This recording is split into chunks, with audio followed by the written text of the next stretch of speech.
Queridos, nós temos hoje uma meditação, uma reflexão teológica quanto à igreja das 7 igrejas da Ásia, e em especial hoje a igreja de Sardes ou Sardo.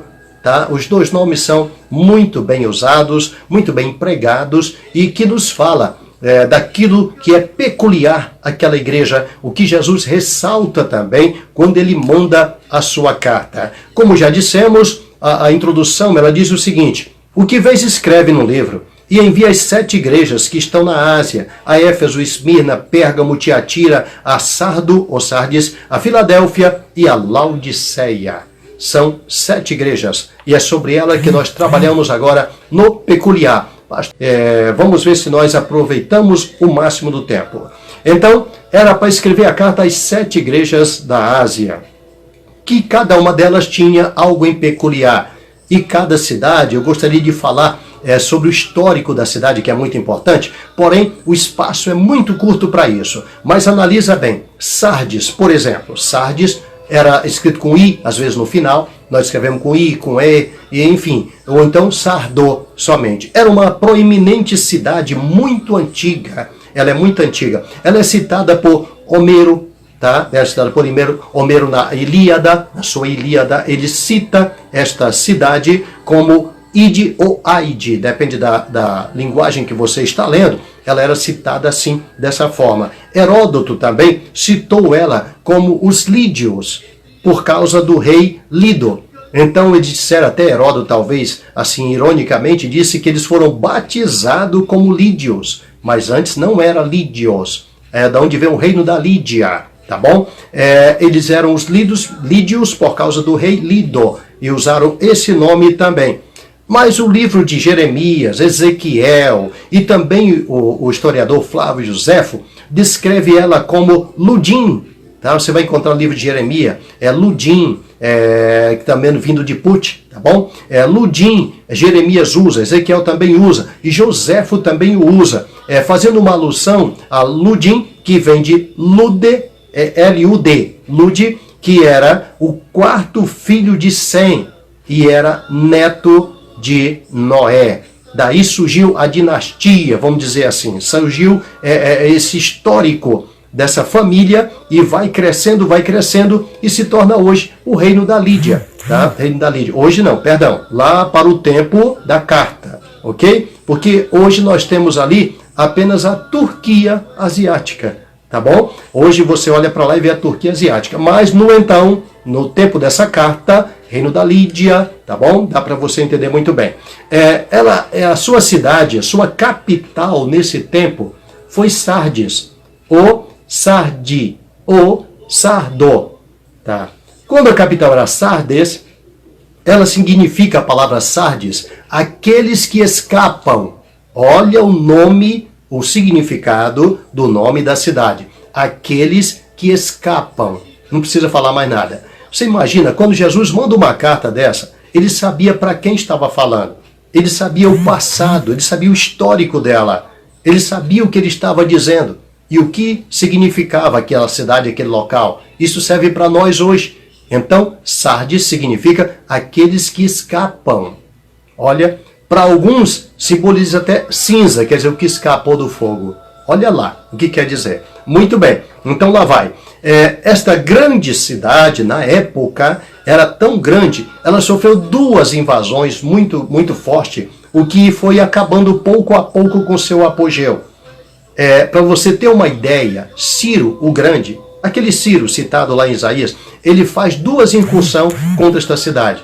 Ele luta contra ela, e a primeira batalha, ela era tão forte, para você ter uma ideia, que a primeira batalha dele, ele empatou na batalha. Ele não ganhou. Aí essa é chamada de batalha Pitéria, tá? A batalha Pitéria. Então foi devido ao local. Depois, em seguida, passou um tempinho, ele faz uma segunda. E na segunda ele venceu. E aprisionou toda a Lídia. A batalha de Timbra. Nessa aí ele ganhou. E capturou Sardes, que era a capital. Daí começa a sua decadência. E o que é mais engraçado, devemos levar em consideração. As 2 invasões mais fortes da Lídia, que foi em Sardes, ela foi capturada, nesse caso ela foi vencida, aconteceram por causa da falta de vigilância das suas sentinelas. Aí você vai ver o que Jesus diz em seguida no finalzinho, que ele fala, ser vigilante. Por quê? Vigia. Ele fala, você não vai saber em que hora eu venho. Jesus sabia desse histórico lá atrás. Olha, centenas de anos antes de Cristo tinham acontecido essas coisas. E outras iriam acontecer pela frente, que ia acabar com o apogeu da cidade. O Senhor sabia e coloca agora nesse contexto para nós entendermos o que é uma falta de vigilância, aonde ela pode desencadear numa destruição que vai acabar com o apogeu do cristão também. Talvez você esteja no auge hoje como um cristão, Deus te usando poderosamente, e se não vigiar, amanhã você vai ficar como um daqueles que só dizem, eu fui usado por Deus, Deus já me usou, no passado eu fui. Aquele saudosismo que eu sempre falo e que hoje não serve mais. O Senhor não quer isso. O Senhor quer que você seja semelhante a Ele. A Bíblia diz que nós seremos semelhante a Ele. Ele diz, sede santo porque eu sou santo. Ele diz, tome a sua cruz e siga-me. Ele quer nos semelhante a Ele. E o que é isso? Jesus é o mesmo ontem, hoje e eternamente. Ele quer que eu e você sejamos o mesmo. Não haja mudança nem sombra de variação. Começa com o primeiro amor e lá no final você se despede dessa vida ainda no primeiro amor, sem deixar a tua primeira caridade. Muito bem, então recapitulando rapidamente, senão o tempo vai embora. Éfeso simboliza o fim da era apostólica. O que é isso? Tempo em que os apóstolos perdem aquela essência, não os apóstolos, mas os que foram descendentes deles. Perde aquela essência e aí sobra o quê? O fim do primeiro amor. Em segundo vem Esmirna, que corresponde ao século 316, não é? Até o século 316, que é o favor imperial. As pessoas vivem buscando esse favor político, favor imperial. Depois vem Pérgamo, não é? Que vai do ano 316 ao ano 500, que as perseguições, quer dizer, depois do favor imperial, depois da perseguição, vem essa bonança. Depois vem Tiatira. Tiatira que nós falamos anteriormente, que é o quê? A época das trevas, onde se perdeu a liturgia, perdeu-se tudo, ficou só no sistema romano, no romanismo, né? Ou no romancismo, vamos dizer assim, aqueles romances, né? De que parecia, mas não era, hóstia e tudo mais que nós já falamos, não tem nada a ver com aquilo que Jesus ensinou, e na verdade o primeiro amor tinha sido há muito tempo. E hoje nós vamos falar sobre a era bem parecida, tá bom? A era da reforma.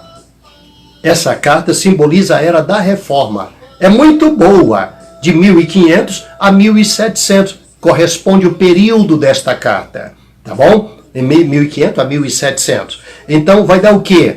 200 anos. É o tempo da reforma. Então nós vamos encontrar outro grave problema no tempo da reforma. Veja que ele diz assim, tem nome de que está vivo, mas está morto. Esse é o grande perigo.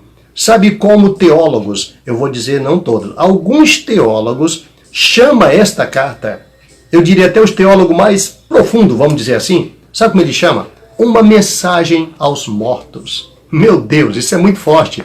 Uma mensagem de Deus, de Cristo, aos mortos. Aqui, o nome da cidade é os que escapam, aqueles que escapam. Então a mensagem era para quem? Para os mortos. Porque a mensagem foi dada ao anjo da igreja. Ainda fala assim, tu tens nome de que estás vivo, mas estás morto. Então a mensagem era para aquele morto. Olha que coisa tremenda.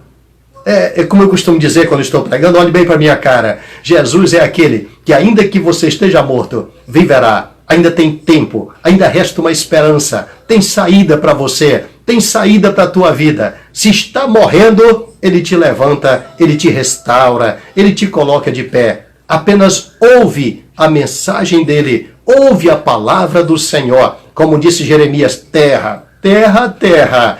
Ouve a palavra do Senhor. Barro, escuta a palavra do Senhor. Se você ouvir, se estiver dentro do sepulcro como estava Lázaro, você virá para fora. Aquele jovem da porta da cidade de Naim, ele ouviu e saiu, levantou-se do leito, diz a Bíblia, o defunto se levantou, assentou-se e começou a falar. Deus quer ver você falando. Assente-se, fique atento ao que o Senhor está falando conosco também. Amém? Vamos lá, o que diz o texto? Vamos lá para o texto. Ele diz o seguinte: ao anjo da igreja que está em Sardes escreve: isto diz o que tem os 7 Espíritos de Deus e as 7 estrelas. Olha, três coisas importantes. Primeiro, ele, o que está falando. Segundo, 7 Espíritos. Depois, 7 estrelas. Tá? Eu sei que tem nome de que vive e estás morto. Ser vigilante. Confirma o restante que estavam para morrer, porque não achei as tuas obras perfeitas diante de Deus. Lembra-te, pois, do que tens recebido e ouvido, e guarda, e arrepende-te. E se não vigiares, virei a ti como um ladrão, e não saberás a que hora sobre ti virei. Isso aconteceu com Sardes. Mas também tens em Sardes algumas pessoas que não contaminaram as suas vestes, e comigo andarão de branco, porquanto são dignas disso. Olha como o Senhor se refere. O que vencer será vestido de vestes brancas, e de maneira nenhuma riscarei o seu nome do livro da vida. E confessarei o seu nome diante de meu Pai e diante dos seus anjos. Aí ele encerra dizendo: quem tem ouvidos, ouça o que o Espírito diz às igrejas. Veja bem, que até para mortos é preciso ter ouvidos para poder ouvir e sair do sepulcro aonde está sepultado. Vamos lá. Fundo histórico, era uma cidade da província romana, como já dissemos, agora estava sob o domínio de Roma, não é? A tradição diz que ela foi a primeira cidade, que ela foi a primeira cidade da região a receber o evangelho e foi também a primeira a se desvirtuar, a primeira a se desviar daquilo que era colocado. A apresentação singular de Jesus é: ao anjo da igreja em Sardes, que é visto, diz aquele que tem os 7 Espíritos e as 7 estrelas. Quer dizer, o Espírito comanda os anjos das igrejas. Então, se ele perde essa direção do Espírito, acabou. Perde-se tudo. Então é onde você vai ver muitas coisas acontecendo hoje. Muitas igrejas onde você não vê mais a operação do Espírito. Às vezes na frente não tem alguém cheio do Espírito. E isso ocorreu na Reforma. Você vai já entender. Isso foi o acontecimento da Reforma. A Reforma Protestante, deixa eu entrar logo devido à hora. A Reforma Protestante foi uma maravilha. No tempo da Reforma, havia já só apenas o nome de igreja. Não tinha mais nada. Era a era das trevas que nós falamos.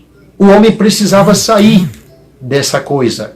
O homem precisava acabar com as indulgências, com tudo isso que foi citado na carta anterior. Deus então intervém e faz devolver a Bíblia para as mãos deles. Até então eles não podiam nem usar a Bíblia. Agora eles podiam usar a lâmpada e sair das trevas. A luz para o caminho e sair das trevas. Mas, olha o que ocorre. A carta da Igreja de Sardes apresenta um período de reforma protestante em que no século XV e XVI, diversas regiões da Europa assumiram, no caso, a Alemanha, a Suíça, a França, a Holanda, a Inglaterra, todos eles foram alvo desse grande avivamento, tá bom? E aí surgiram esses grandes homens, por exemplo, Martim Lutero, João Calvino, Zwinglio, Lefebvre, Erasmo de Roterdã. Então esses homens foram pontos marcantes nessa reforma. Cada um contribuiu com grandes formas, mas em seguida eles mesmos foram deixando entrar em si um problema gravíssimo. Sabe qual é? É aquela coisa onde a gente se sente que nós somos já a grandeza, o top. Deixou entrar em si isso. E aí ficou apenas o orgulho religioso. Tudo isso aqui se perdeu. Então havia só um denominacionalismo. Então tem nome de que está vivo, mas está morto.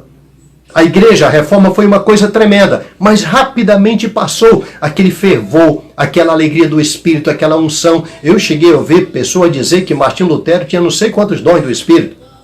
De repente tudo aquilo acabou. Lutero repreende, se você assistir algum filme antigo do Lutero, ele até repreende pessoas que fizeram destruição na Europa, derrubando tudo quanto era coisa, matando gente, em nome do próprio Lutero e em nome da reforma, etc. Aquilo não tinha nada a ver com o que Cristo queria daquele povo. Nós encontramos depois que houve uma transformação e isso esfriou, deu um esfriamento em seguida que acabou no denominacionalismo. Um cristão denominacional. É apenas, você vê muito isso hoje. Olha, eu sou da grande igreja fulana de tal. Você pode ver que a maioria dos crentes denominacionais, eles não querem estar numa igreja onde tem pouca gente ou pequena. Eles querem uma igreja grande, para dizer, eu sou daquela igreja. Fui consagrado naquela igreja. Eu sou daquele ministério. E isso é um orgulho denominacional. Geralmente essas pessoas têm nome de que está vivo, mas estão mortos. Sabe por quê? Porque eles não são essa minoria viva. E a minoria nessa igreja era uma minoria viva. O Senhor mesmo fala dela. Eles estavam ali, mas eles seguiam que estavam na palavra que acabaram de receber. Pode ver que ele dá uma conclusão dizendo, lembra-te do que tu recebeste e ouviste. O que é isso? Eles receberam de volta a Bíblia. Receberam de volta a palavra de Deus em suas mãos. Mas, infelizmente, eles não colocavam em prática com o orgulho denominacional.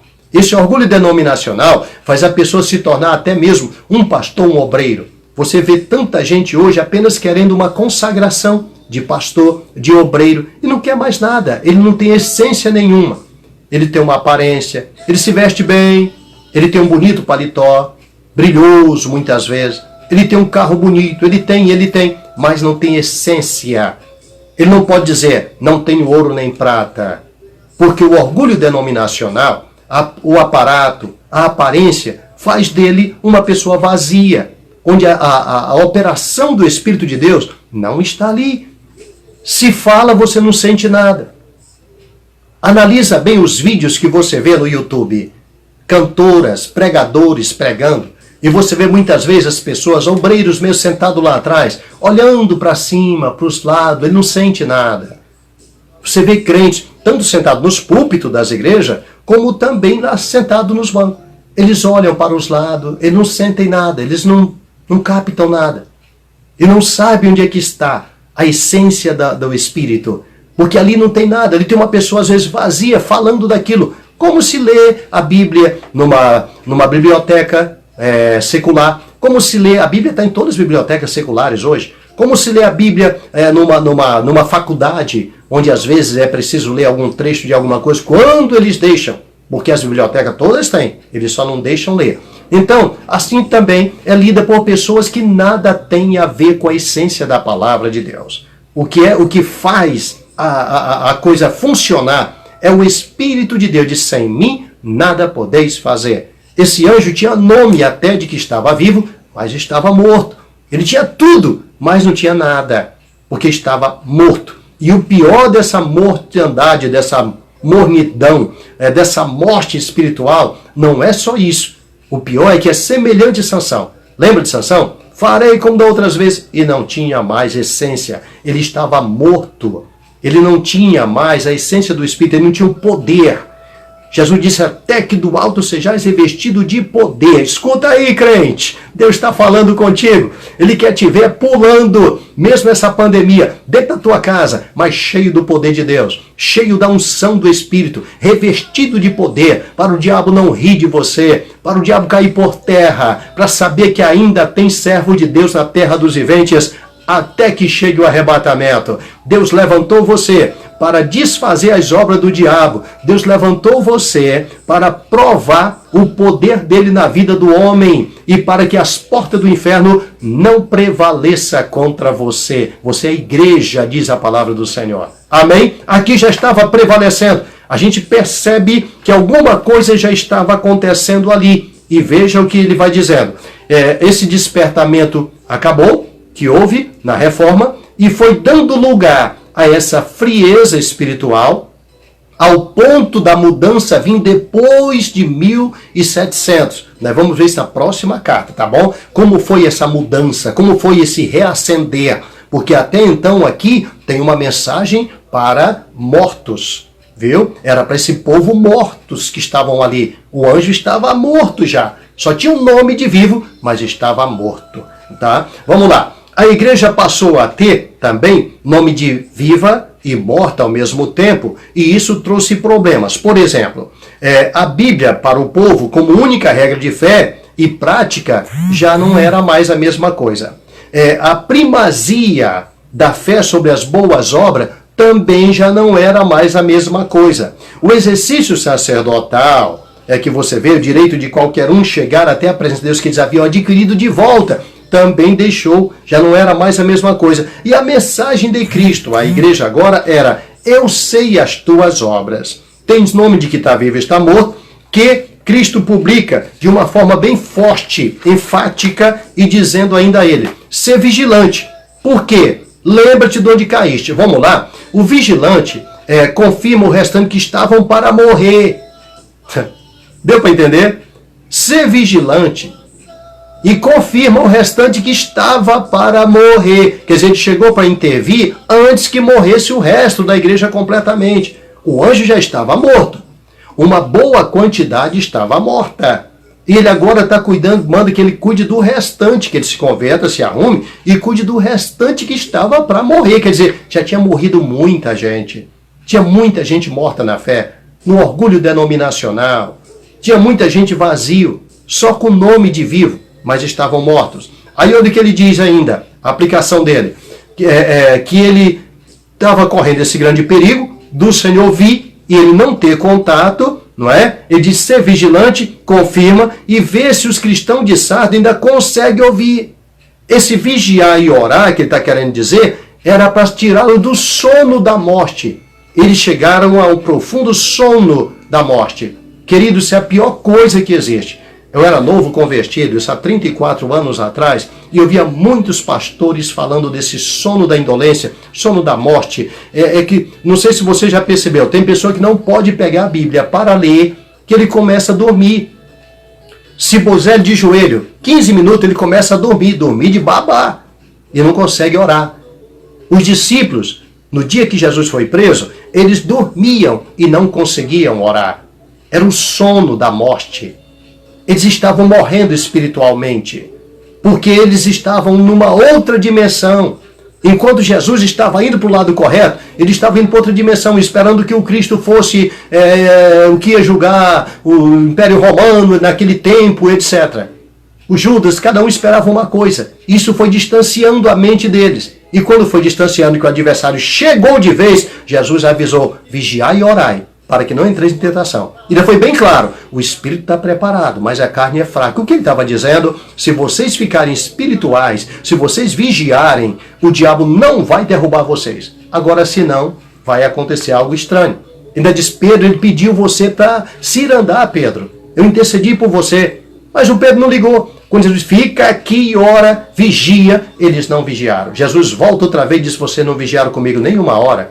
Quer dizer, agora vai vir um problema. Ele volta a segunda vez. Na terceira vez diz: olha, não precisa mais vigiar. Esqueçam. Agora a coisa vai ficar séria. E aí o adversário toma posse. E aí ciranda o Pedro. O Pedro nega 3 vezes. E aí começa o grave problema da igreja naqueles dias. Não precisa falar mais nada. O Pedro negou, todo mundo correu, deixaram Jesus sozinho. Não é? Às vezes, se você não vigiar, você vai deixar Jesus sozinho. Quando nem bem esperar, você está na sua casa dizendo: nem quero ir mais para a igreja. Não sinto mais nada. E depois está tudo errado lá. Está tudo errado. Eu não sinto mais nada. Eu não adianta mais nada. Não percebo mais nada. E aí, é melhor ficar em casa do que ir para a igreja. E aí, que diferença vai fazer? O problema não está aí. Vá para casa e comece a orar. Comece a buscar o Senhor dentro de casa. Não se preocupe com o que está acontecendo na igreja. A igreja é a noiva do Cordeiro. Ele mesmo cuida da noiva. Cuide de você. Vá para casa, feche o teu quarto, como disse Jesus, e ora. E busca o Senhor. Você tem que estar cheio dentro de casa. Igreja não é lugar para você ir buscar a bênção, como muita gente faz. Igreja não é lugar de crente buscar bênção. Vou repetir. Igreja não é lugar de crente ir buscar bênção. Igreja é lugar do crente levar a bênção. Lá é onde o incrédulo vai buscar a bênção. ele não é abençoado. Você é abençoado, você é chamado, você é eleito, você é escolhido. Aonde pisar a planta do teu pé, o Senhor te dá. Aonde você for, o Senhor vai contigo. Você é abençoado onde você estiver, em casa. Bendito serás na tua entrada, na tua saída, na tua casa, onde você estiver. O Senhor está contigo para te abençoar. É da tua casa que você comanda, da onde você anda. Ele te escolheu para morar em ti, ele mora dentro de você. Se você deixar ele se retirar, aí você morre. Então o problema está aí. O fato de estar ou não dentro da igreja não vai mudar nada. Se ela está quebrando, está caindo, está morrendo, deixa lá que Jesus vai chegar para o anjo e vai dizer, olha lá, vamos arrumar a situação. Agora você, olha o que ele diz para o anjo. Cuide daqueles ali que estavam para morrer também, quer dizer, permaneceram vivos. Tem sempre um remanescente fiel. Ele não sente nada quando prega na igreja. Por quê? Porque o anjo está morto. O anjo vai falar, não sai nada. Ele não sente nada. Mas ele sabe quando chega em casa. Ele sente dentro de casa. Ele sente a presença do Senhor. Entendeu agora? Porque o Senhor não deixa os seus. Você vai já ver isso agora, tá bom? Vamos lá, vamos já entender isso aí. Olha, a missão principal de que está vivo e está morto. Lembra-te do que tens recebido. Primeiro. Segundo, os que não contaminaram os seus vestidos. Jesus está preocupado com ele, diz, vemos que em todas as épocas existiam pessoas que não contaminaram os seus vestidos. Éfeso, em tudo quanto é lugar. Agora olha o que o Senhor diz, porquanto são dignas, eles vão andar comigo. Vão andar. Olha o que ele promete, andar com ele. Quem de vocês quer andar com Jesus? Eu quero. E ele ainda diz, eles andarão comigo, vestido de branco. Olha o que ele diz. Independente do quadro, da situação, tá bom? Ele guarda o local. Ele guarda a pessoa. Eles tinham as vestes brancas ainda. Eles permaneceram. O que quer dizer isso? Não deixaram se contaminar. Enquanto você murmura, enquanto você se queixa, enquanto você pende para o lado do pecado, você mancha as vestes que você recebeu. Eu gostaria de ter tempo para lhe falar disso. Primeiro, Jesus está preocupado com vestes. Parece brincadeira isso. Preocupar-se com vestes. E é isso que ele fala aqui. Veja, as vestes que não contaminaram os seus vestidos. Tu tens lá os que não contaminaram os seus vestidos. E eles andarão junto comigo vestido de branco. Sabe o que é isso? Tá, preste atenção. Quando você lê o capítulo 6 de Apocalipse, você vai encontrar uma multidão debaixo do altar, dizendo até quando, ó Deus dominador, tu não julga o nosso sangue dos que habitam sobre a terra. A Bíblia não fala que Deus diz, vou julgar agora, não. Diz assim, e foi-lhes dado comprida vestes brancas, e foi-lhe dito que repousasse um pouco de tempo até que se complete o número daqueles que ainda hão de morrer pelo testemunho de Jesus e a palavra de Deus. Entendeu agora, né? Muito bem. Foi-lhe dado as vestes brancas, compridas, isso quer dizer que eles talvez não tivessem vestido? Aham. Assim quando você aceitou, sabe por quê? Eles não eram igreja, meu filho. Eles morreram na grande tribulação. São os mortos que morrerão sem negar a Cristo na grande tribulação, mas não são igreja. Por isso estão debaixo do altar. Você é igreja. Quando você aceitou a Jesus, você já conseguiu, já recebeu as vestes brancas, pura e resplandecente, diz o capítulo 19 de Apocalipse, que são a justiça dos santos. Você recebeu essas vestes. Você não anda nu. Pastor, como é que o senhor me explica isso? Muito fácil. Olha o que Jesus disse para mim e para você. Bem-aventurado aqueles que lavam as suas vestiduras no sangue do Cordeiro. Não é assim que ele diz? Então, se você lava todos os dias as tuas vestes, pedindo perdão quando você ora, Senhor, me lava mais uma vez com teu sangue, perdoa se eu pequei hoje, por pensamento, palavras ou atos. Sabe o que você está fazendo? Lavando as tuas vestiduras. Pela oração e pela palavra, todas as coisas são santificadas. Essas vestiduras que você recebeu, que durante o dia, por algum pensamento, alguma coisa, você acabou pecando, mas você corre para a oração e lava essas vestiduras e permanecem branca no sangue do Cordeiro. Sabe o que acontece? Você vai andar com ele. Você permanece com elas. Ninguém vai tirá-las de você. Tá bom? Mas, ele ainda diz também, bem-aventurado aqueles que guardam, porque tem gente que já perdeu as vestiduras. Aqueles que guardam as suas vestiduras. Não é? Para que não apareça a vergonha da sua nudez. Aí ele fala, eis que venho como um ladrão. Está escrito assim. Então você tem que guardar o que você recebeu e não perder. Mas olha onde ele vai. Vestes? Sim, porque essas vestiduras é só para salvos. Só os salvos têm essas vestiduras. Alguns perdem e não tem mais efeito. Eu vou aqui pedir até que me perdoem alguns spurtianos e alguns, como é que eu digo aqui, hein? Calvinista, tá bom? Que tem aquela teoria maluca, vou até dizer assim, me perdoe a colocação, mas é que eu não tenho outra palavra agora para lhe dizer. Aquela ideia de uma vez salvo, salvo para sempre, uma vez o nome da vida, no livro da vida, nunca mais será arriscado. Pois Jesus diz aqui, de maneira nenhuma eu riscarei o seu nome no livro da vida. Sabe o que ele está dizendo? Que se você não tiver cuidado, ele pode riscar o seu nome. Pastor, como é que o senhor me prova isso? Muito fácil.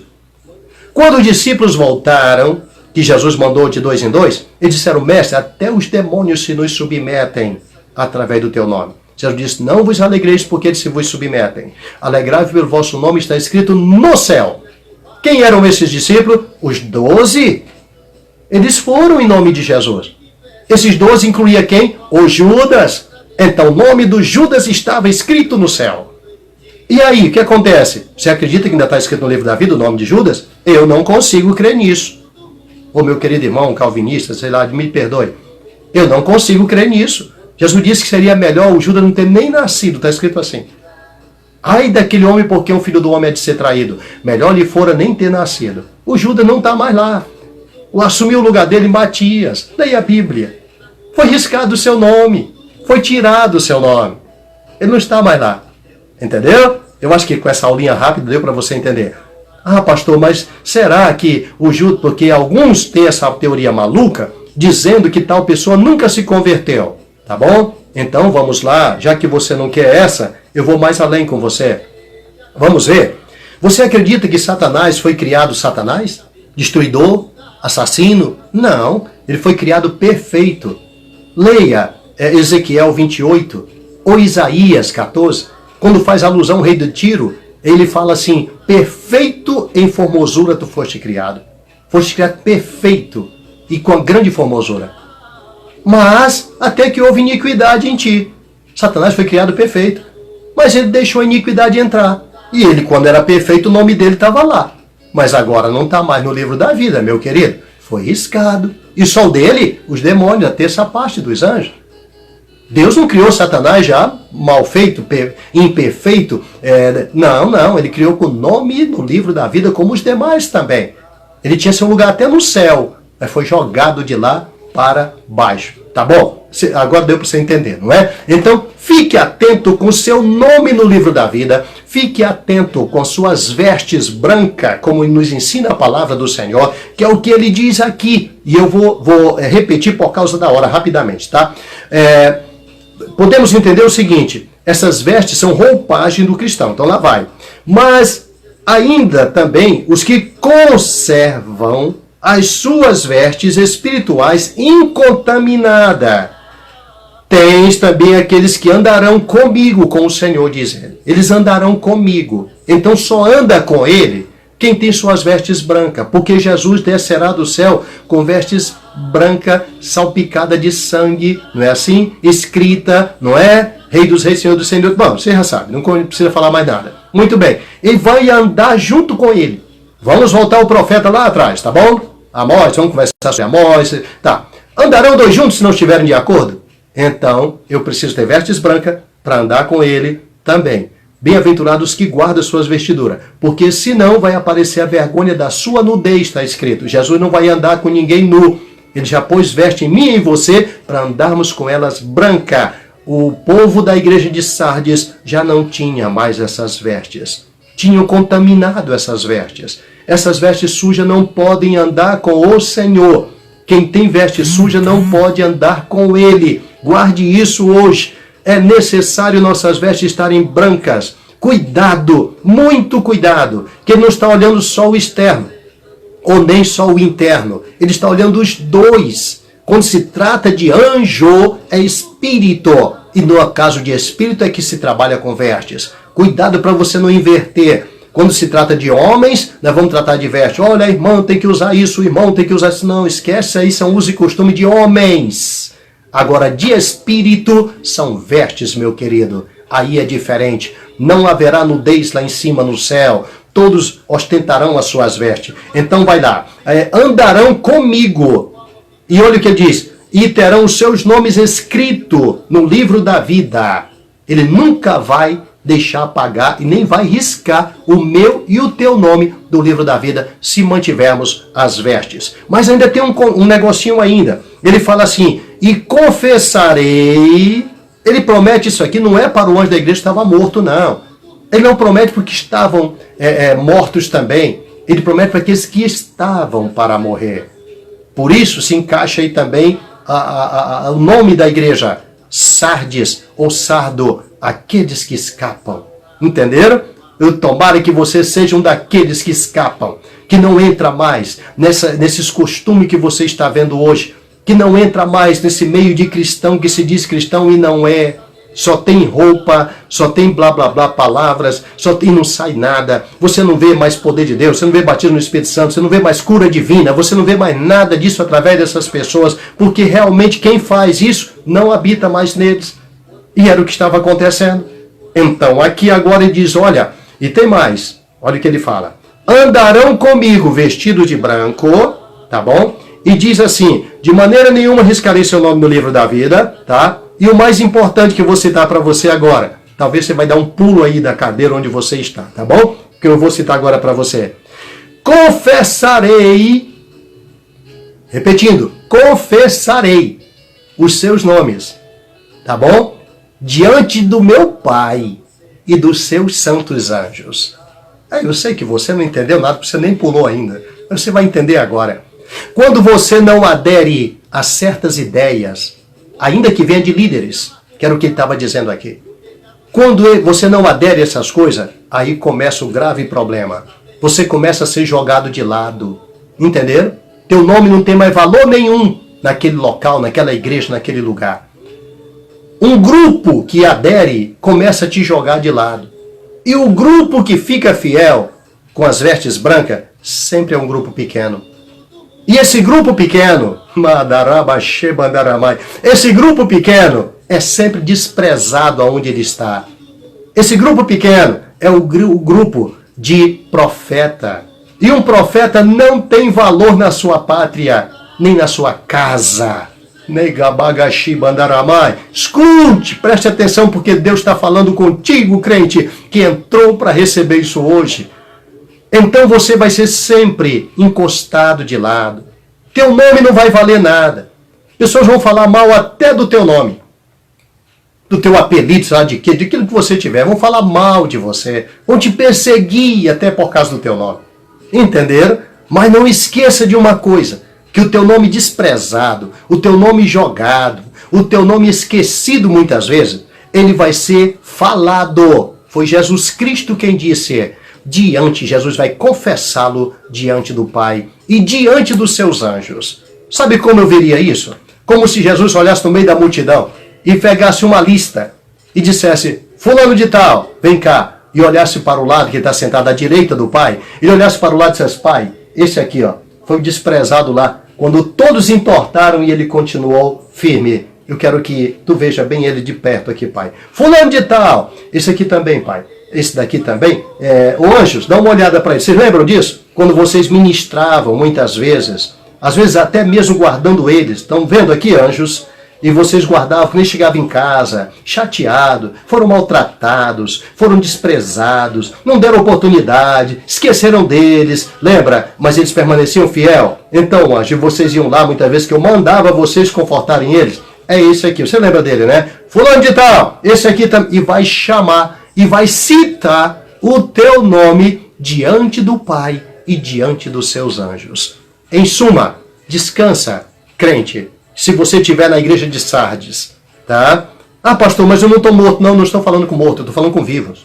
Se você está na igreja de Sardes e você está vivo ainda e é menosprezado, porque assim eram esses também, a partir daí a igreja começa a ser perseguida.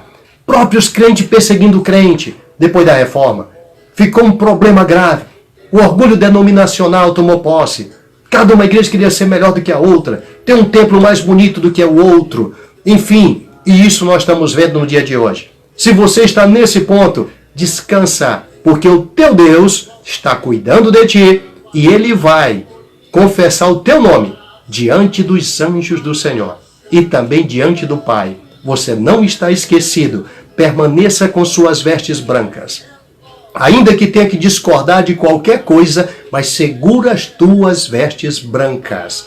Toma muito cuidado. Procure ouvir a voz de Deus a todo instante dizendo como estão as tuas vestes. Não escute homens falar, Beltrano, Cicrano. Escute a voz dele dizendo... Deus fala com todo cristão genuíno. Quando ele diz aqui, se não virei a ti, numa hora que tu não espera. Sabe por quê? Porque ele não ouve mais a voz de Deus. Porque todo verdadeiro cristão no passado sabia até o dia em que ia morrer. Sabia que estava se aproximando do seu tempo. Paulo sabia, Pedro sabia, todo esse servo de Deus no passado sabia. E outros no tempo da reforma sabiam, quando ia ser queimado no outro dia em praça pública. Eles profetizavam até os próximos que viriam, como aconteceu naqueles dias com aqueles servos de Deus. Que foi sentenciado e disse, vocês vão matar o ganso, mas dentro de 100 anos, Deus vai levantar um cisne que vocês não vão conseguir matar. Ele sabia que ia morrer, mas sabia que Deus ia levantar Lutero lá na frente e que eles não conseguiriam matar, e não conseguiram matar Lutero mesmo. Deus revela seu segredo aos seus servos profetas. Mantenha-se no seu lugar, mantenha suas vestes brancas e deixa o resto que o Senhor cuidará de ti. Você vai andar de branco junto com ele e ele vai confessar o teu nome diante do Pai e diante dos seus anjos. Você entendeu?